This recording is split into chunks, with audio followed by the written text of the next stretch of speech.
guys, welcome to my channel. I'm really glad for your continued support, and it has been an interesting 7 years in medical school here at the University of Nairobi in Kenya. I'm grateful to God that after the hard work and the struggle and the commitment and the passion, God has finally seen us through, and we are celebrating of the great victory. Now today I have with me a classmate of mine who has been our student leader since last year. So I just brought him here for us to learn what is it about being a student leader in medical school. Is it taxing to your academics? Are there any benefits? Is it something that he wanted to do or something that he was just forced into doing it? Welcome, Daktari. Thank you so much. I give you this opportunity to introduce yourself to my viewers. Thank you so much. I'm Githinji Alfred. I am a former medical student, now that I'm done in medical school.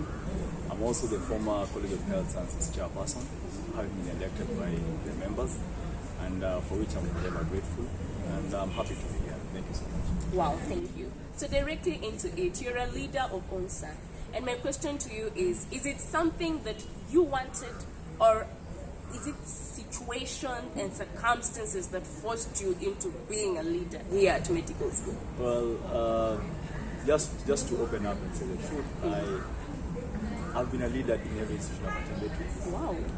Since the nursery school, primary school, all through high school. I don't remember a place where I didn't get a leadership position. I'll say it's not because of what I've done, mostly it's because of what people see around me, and I'm grateful for that. So yes, going for CHS chair was my personal decision, but of course, having a decision and getting elected is different. So my personal decision plus the efforts of my friends and my fellow colleagues, we managed to reach this, and I managed to get a second opportunity to serve. Wow, that's amazing. And you say you have been a leader ever since you were young. There's this theory that says leaders are born, and another angle of the theory says leaders are made. Now, since you've been a leader since you were young, what can you say about it? Do you think leaders are born or made? Well, you're born a leader, but you also need to have some element of getting made. Because yes, you're born and you have the leadership qualities, but most of the time you have to put yourself in a position where you have to show those qualities to people. They entrust you with leadership positions. So I'll say to you, Wow. you might be born a leader, but you don't put it out there for people to see and give them an opportunity to lead. Because these leadership positions, yes, they come from God, but they're given by God. And as a student leader in medical school, what were some of the major challenges that you faced throughout your tenure? Well, I'll say leading people is hard, especially bright people who will always look at you and see two sides. An honest side and a side of, is he really being honest with us? So it's really tough to lead people who have brains that think sharply, some more sharply than you yourself. So yeah, it's about getting that trust from people who lead. It's been my hardest thing to do actually. People say I look cunning, people say I'm cunning, but I try and let my service be what election and Oh, that's a really amazing view and perception of things. Well, I'll also say about the challenges. We're serving the University of Nairobi. It's a public university with so many challenges. So, getting that, ironing those systems to bring up results. It's a bit hard. There's a lot of bureaucracy in the offices, a lot of processes, but so they consume so much time. But it's what a leader should do: sacrifice of time. Wow. And as a leader, what are the changes that you have brought to specifically School of Medicine in the University of Nairobi, or are things just the way they have always been? Let me put it as College of Health Sciences, because I was a leader of the whole college. Oh yeah, sure. Which makes it, you try and do something that impacts in the whole college. Wow. Well, when I was campaigning, I made very, very reasonable promises, because I knew I'm going to work and also read and do other things.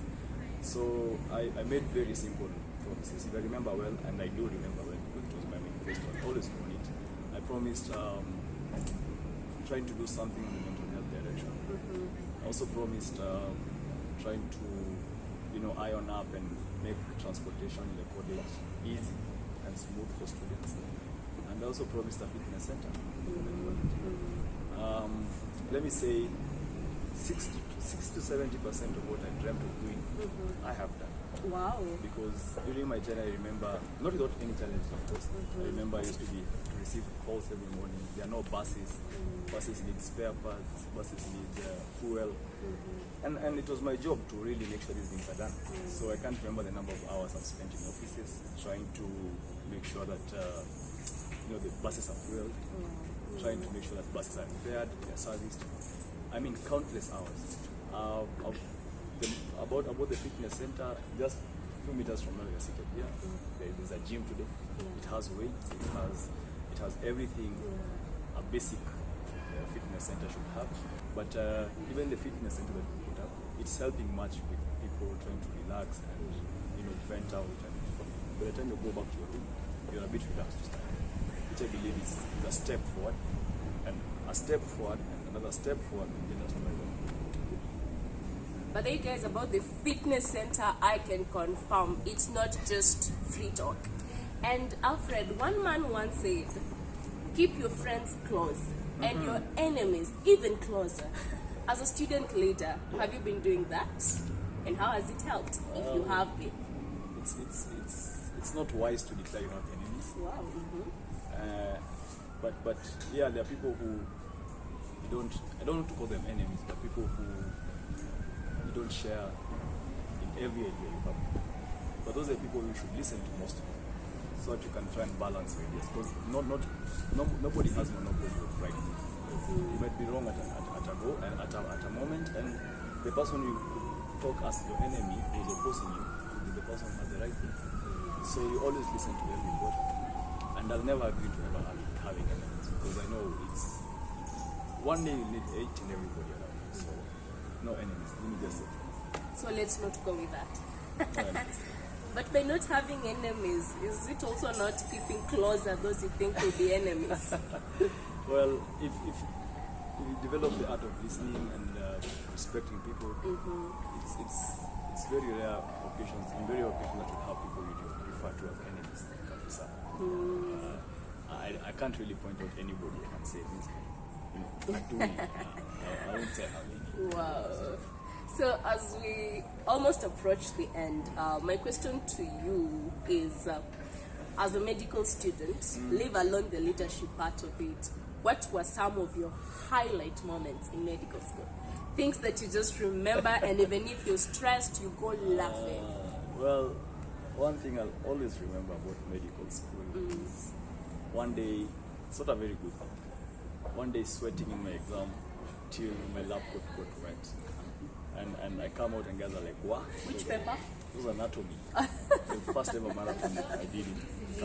Yeah. I remember calling home and telling him, hey, you know what? This thing is hard, just get another thing. But God is great, I'm a doctor today. And of course, if you want to say anything about medical school, it has to lean towards academics. But of course, medical school has taught me so many other things, social life. I've met so many people, many characters. So it's been a learning experience which I'm forever grateful.